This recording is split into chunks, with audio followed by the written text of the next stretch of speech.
Most of us love and looking for dancing with live bands, which it needs a lot of experience. Starting from understanding maqams, understanding music, hearing too much music, and understanding rhythms. In addition, a huge bank of dance steps, which all we use them while we're going to dance on a stage. And of course, if we don't understand all these parts, sometimes we cannot understand how we can move, or we cannot move correct on the stage. The most important point when we're going to dance with live band is the improvisation. For this reason, we have to understand the dance steps, what is behind the dance steps, the meaning of the dance steps, and how we can use them when we're going to dance on the stage. Sometimes musicians changing a short part or long part in the music suddenly on the stage, which we have to know exactly how we can solve this problem when we face it while our performance. So for this reason, we have to know exactly what we're gonna do and how we move in a correct way, and which type of dance step we're gonna use if something like this happen with us. Today I want to show you a wonderful dance performance on the stage, but before I start to show you this performance, I want to explain to you exactly the music and everything around.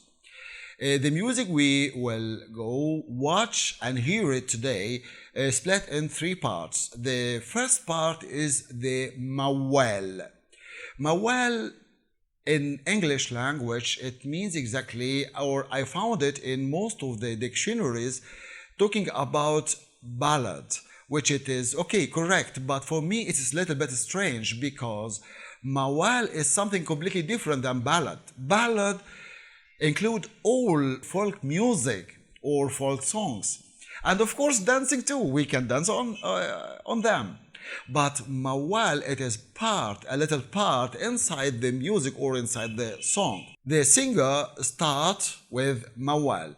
Most of the time, most of the singers, they starting with mawal. I mean the old singers. Now, some of them sometimes use it, sometimes not.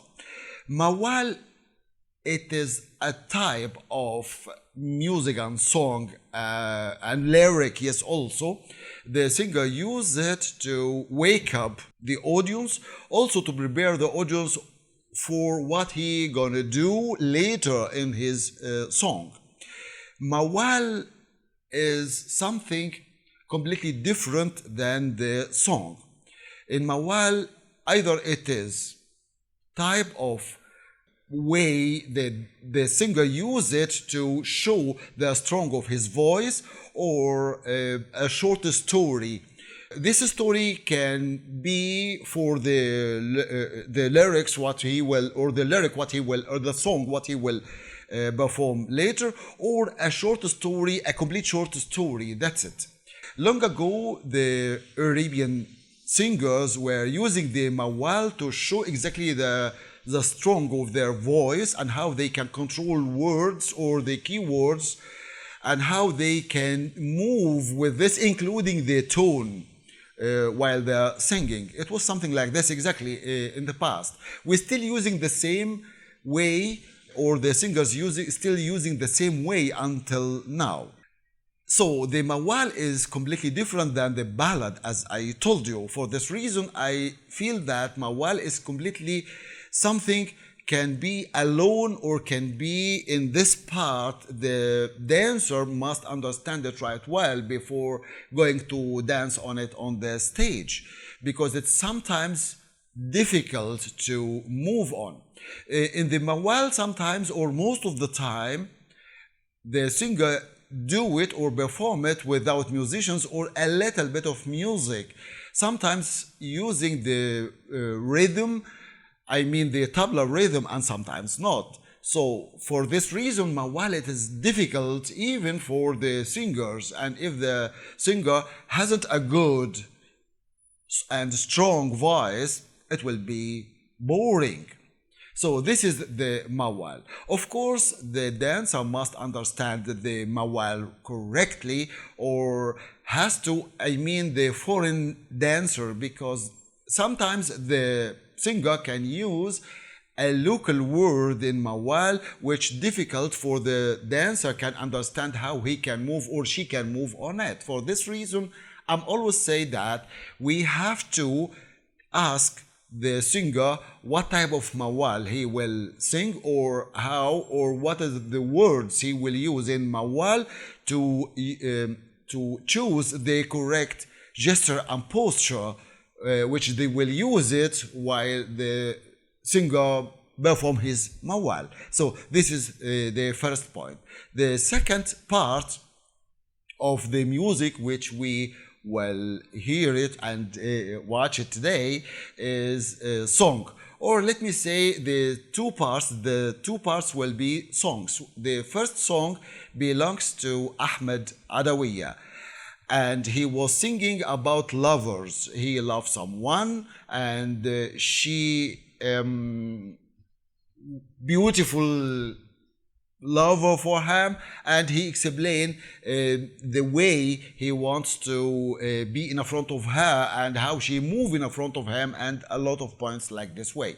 This is the second part. The third part of the song of today, it is Lebanese song, or it was Lebanese, one of the legend Lebanese songs since long time, but we change it now to be Egyptian, and of course all of us, or most of us, love very much dancing on it. So this is the three parts. We can split the music and the song on it, and exactly I hope you will like it, of course. Doudou, I love her very much, the dancer who will dance on this song, which you will watch it, and Doudou have a special feeling. That is because she came from Orient. For this reason, she has a wonderful feeling. She spread it every time when she's going to dance on the stage, onto the audience. So this is very important point. Also, I love from her very much, and I love watching her very much. Doudou, when she's going to dance, of course, she is a foreigner, and she knows exactly the three parts, and how she control her body while dancing, and how she move around the singer, and how she can fill the stage with her movements, lovely movements, of course, lovely dance steps, of course, as you will see later. And in this point, or for this point exactly, I chooses her, and I will start this series of what I will show you step by step. So I chooses her to be the first one who will give us all this feeling and let us understand exactly and knows exactly this way of movements and the performance with the live band. 谢谢Doudou，你的舞蹈非常美丽。This is Doudou, who I love watching her performance very much, and I would like to receive your comments and your questions if you have any question. And now let's go and watch her performance on the stage with live band.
ليه حبايب حيزان